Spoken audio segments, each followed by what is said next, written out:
the pleasures I get from painting are tactile, and how I see the fluid movement of the pigments and mediums kind of dry, and how I manipulate them are, very tactile, and just I get a pleasure out of how those things change and evaporate, and gravity and wind affects the surfaces.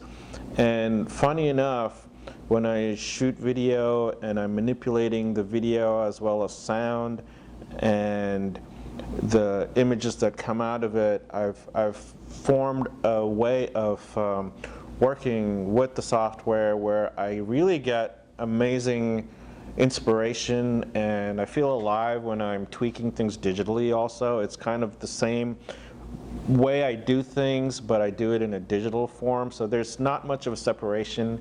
I used to teach way long ago in a previous life, I used to teach special effects for filmmaking, and that was very technical. So at that time, it's like you do things a certain way to get X, Y, and Z, and using those same things that I used to teach, I have my own process where I know how all of that is done very fluidly. It's as easy as signing my name with a pen for me, and having that amount of ease with some of the technical things I do makes it that much more of it's direct connection also when I'm doing that.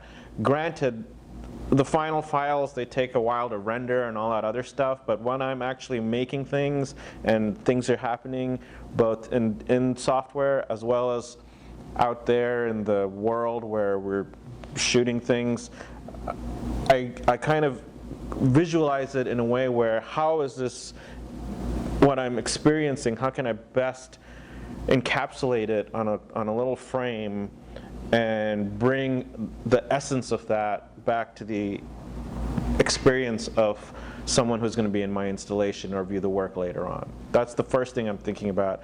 All of this stuff just becomes, all this technology stuff that I use is just, it's like, it might as well be a piece of charcoal. It's kind of irrelevant what it is, as long as the process and the original idea I'm thinking about, like that droplet that's on a leaf, and it's like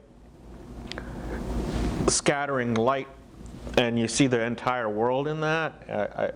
As long as I get that, no matter what other tools I use to bring it to people in the museum or experiential places or wherever, as long as they get that and whatever's going on in that stirring the pot, whatever tools I use, it's like, as long as it feels very vibrant and alive, I'm super happy with it. It's the process getting to the end. And again, going back to the Fluxus idea too, they weren't so interested in like the end result. It's like the process and being true. It's like the idea is being true to that investigation, and what you get is something very different most of the time than what you were intending. So I think that's the secret or trick or whatever you want to call it, is that intention again of experiencing and I call it transmutating. I mean, that's a metaphysical word, but I love that word. It's just it explains things that you really can't explain.